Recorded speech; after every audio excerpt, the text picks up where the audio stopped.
मेरा एक लाइन में सवाल है कि अभी के परिदृश्य में आप चुनाव सुधार की यदि बात करें तो किन कदमों की ज़रूरत है अभी? महत्वपूर्ण सवाल और कितना गंभीर अध्ययन की ज़रूरत है भाई। देखिए, कई चुनाव सुधार की ज़रूरत है, बहुत तरह के चुनाव सुधार की ज़रूरत है, लेकिन कुछ चीज़ों का मैं बार बार जिक्र करते रहता हूं कि ये तो होना चाहिए। खासकर ये जो चलता रहता है, आज इस पार्टी से जीते कल वहाँ चले गए, वहाँ से जीते यहाँ चले आए।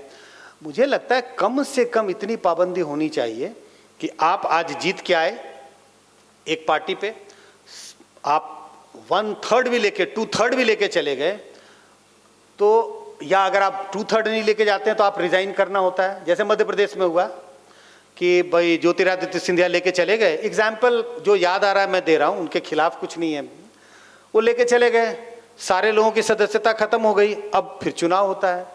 कम से कम इतनी तो चुनाव सुधार होनी चाहिए कि वो चुनाव अगला चुनाव नहीं लड़ सकते। बहुत बेसिक सी बात है।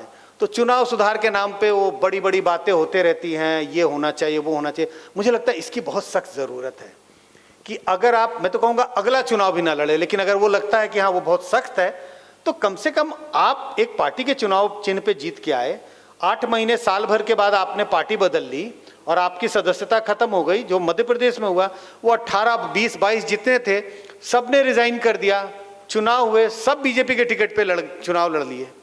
भाई उनकी तो कम से कम इतना तो रोक लगाओ, अगला चुनाव नहीं लड़ेंगे आप, अगले का अगला चुनाव लड़ेंगे। ये और बहुत सारे चुनाव सुधार की ज़रूरत है। अभी आपने पढ़ा होगा इलेक्ट्रल बॉन्ड वाली, उसमें पारदर्शिता की ज़रूरत है। ऐसे बहुत सारी चीज़ें हैं, लेकिन ये बहुत बेसिक है मुझे लगता है। प्रभातखबर.com, विश्वास वही, रफ्तार नहीं।